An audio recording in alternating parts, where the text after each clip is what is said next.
नमस्कार दोस्तों, उल्कापिंड की ताज़ा खबर में आप सभी का स्वागत है। आप सभी के मन में ये प्रश्न उठ रहा होगा कि 11 दिसंबर 2021 को 4660 नेरियस जो उल्कापिंड है पृथ्वी के नज़दीक से गुजरा है। ये उल्कापिंड कहाँ पर गिरा है? अंतरिक्ष एजेंसी नासा ने पूर्व में आपको सूचित कर दिया था और हमने भी आपको पूर्व में ही बता दिया था कि ये उल्कापिंड जो कि 38,04,000 किलोमीटर दूरी से होकर गुजरेगा, पृथ्वी पर इसके टकराने की कोई संभावना नहीं है। आराम से बिना किसी क्षति के और हानि के आराम से निकल जाएगा और ऐसा ही देखने को मिला दोस्तों। ये उल्कापिंड आसानी से पृथ्वी से निकल चुका है, किसी को कोई हानि नहीं हुई है। कहाँ पर थोड़ा बहुत यानी कि कह सकते हैं चक्रवाती तूफान लहरें जरूर उठने को देखने को मिली हैं, थोड़ा बहुत परिवर्तन जरूर देखने को मिला है। कहीं पर नेट स्पीड कम हुई है तो कहीं पर दोस्तों यहाँ पर कह सकते हैं बिजली में भी गुल होने की संभावना बताई गई है। तो ये स्थिति दोस्तों ज़रूर बनी है। बाकी उल्कापिंड है जो कहीं पर भी नहीं गिरा है। यदि उल्कापिंड गिरता तो बाहरी तबाही देखने को मिलती और कुछ ही देर में दोस्तों सब कुछ तहस नहस हो जाता। हालांकि इसका प्रभाव दोस्तों समुद्र के जो तटीय इलाके हैं वहाँ पर देखने को मिला।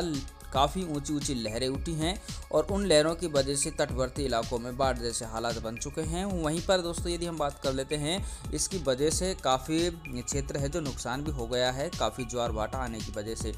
चलिए अब हम आपको ये बताना चाहेंगे कि जो उल्कापिंड है वो कहाँ कहाँ पर गिरे हैं। अब तक दोस्तों उल्कापिंडों की बात करें तो काफ़ी उल्कापिंड हैं जो पृथ्वी पर आ चुके हैं, गिर चुके हैं। कुछ तो रास्ते में नष्ट हो जाते हैं, बाकी जो उल्कापिंड पृथ्वी पर गिरता है तो भारी तबाही मचा देता है। सबसे पहले मैं आपको बताना चाहूँगा, यदि हम बोत्सवाना के जंगल की बात करते हैं तो बोत्सवाना के जंगल में एक बहुत ही भारी भरकम उल्कापिंड गिरा था। दोस्तों गनीमत की बात तो ये है कि ये जो उल्कापिंड गिरा था बोत्सवाना के जंगल में, ये बहुत ही बड़ा था। अगर ये पृथ्वी से टकराता तो भारी तबाही मचा देता। उसके बाद भी ये जो उल्कापिंड है जो करीब पृथ्वी से कुछ किलोमीटर दूरी पर आने के बाद फट गया था। इसका मतलब है कि इसके टुकड़े टुकड़े हो गए थे। ये पृथ्वी पर बस से कुछ ही सेकंडों का खेल था और उससे पहले अगर ये उल्कापिंड फटता नहीं तो पूरे जंगल है बोत्सवाना है जो पूरी तरह से समाप्त हो जाता। इसके बाद हम बात कर लेते हैं अभी एक नार्वे में। दोस्तों नार्वे की राजधानी ओस्लो के आसपास ये उल्कापिंड और गिरा था।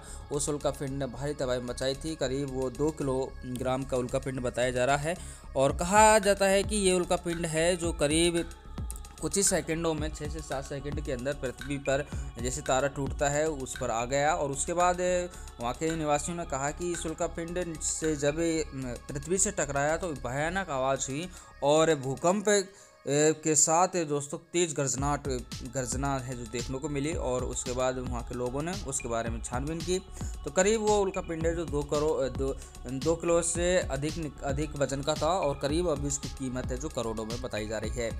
इसके बाद हम बात कर लेते हैं भारत की। तो भारत में भी कई जगह उल्कापिंड है जो गिर चुके हैं। सबसे पहले हम बात करते हैं अभी की ताज़ा खबर है जिसमें राजस्थान के सांचौर जिलों में उल्कापिंड गिरा था और उस उल्कापिंड की वजह से भारी तबाही देखने को मिली। आसपास क्षेत्रों में गूंज उठे थे और कहा जाता है कि जो आसपास जो इलाके हैं वहाँ पर आग जैसी स्थिति बन गई थी और